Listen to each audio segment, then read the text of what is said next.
Welcome back. Thanks again for joining us. Now, I did start off the show by saying that we're all feeling so good here in the studio and full of life and energetic, but here's something that could put a dampener in your spirit and make it a blue Monday after all. Payments Association of South Africa says despite attempts to tighten debit rules, more people are actually still falling victim to illegal debit orders. The Social Development Department is trying to curb this among social grant beneficiaries. It has found that payments for loans, airtime and electricity were being deducted illegally from people's accounts. So we are now joined by the Deputy Credit Ombud, Reana Steyn, to tell us a bit more about illegal garniture orders as well as illegal debit orders. The people taking your money in unscrupulous ways. A very good morning to you. Thank you so much for joining us.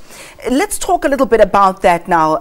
People deducting money in one way or another, be it debit orders, be it through your employer, illegally so. How prevalent is that? Well, I think we see more and more complaints coming through, but where people realize that they can actually do something if this is happening. So I think it is prevalent. I think it's happening a lot where people are not paying their debts, then the garnish order system, kicks in.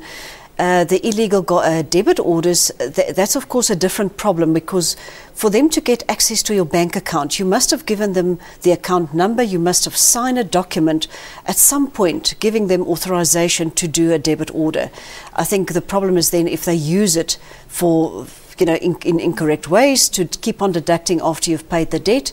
So I think there's a completely different system of problems happening in the debit orders area, and then there's also the garnish orders or emolument attachment orders. Speak to us about those. People call it garnish orders, but it's really in the correct legal term is emolument attachment orders. But let's just talk about a garnish order because that's what people call it.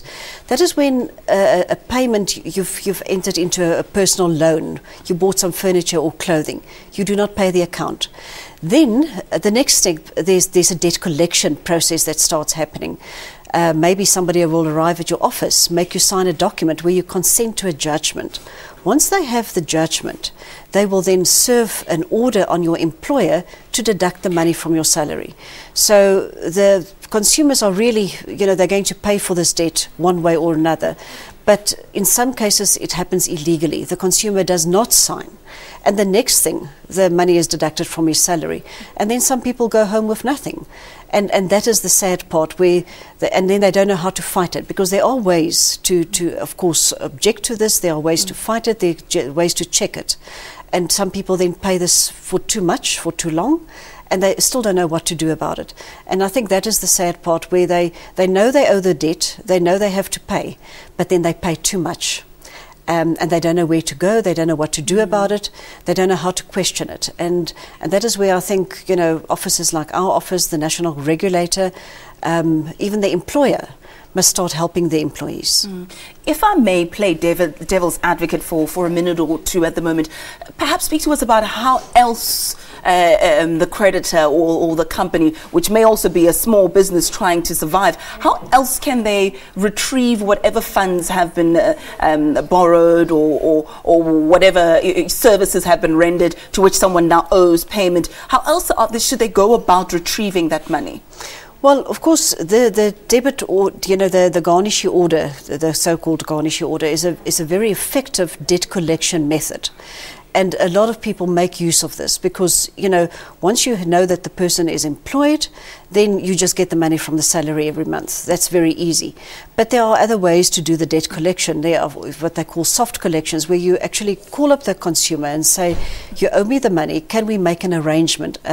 You're obviously not paying, maybe you can't afford to pay. So can we make an arrangement that you pay it off over time? Because that's in any case what's going to happen if you pay it via the payroll system. You're not going to pay it in one shot, you're going to pay it off over a long time.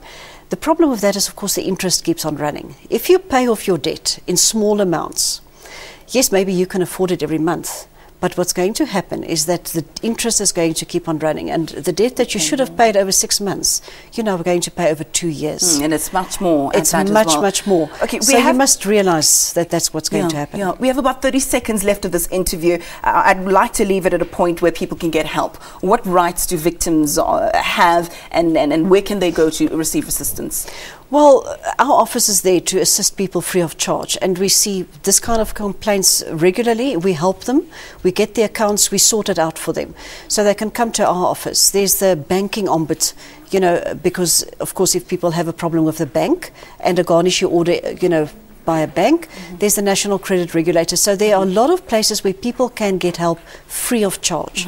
So I think they must just, you know, give out our numbers, and consumers must make use of all these free services. Could you give us your telephone number? Yes, it's 0861 0861 66 66 28 28 37. 37. And if 0861 66 28 37. Correct, and we will help them and we will guide them and send them in the right direction if it's not our office, but otherwise we can sort it out for them.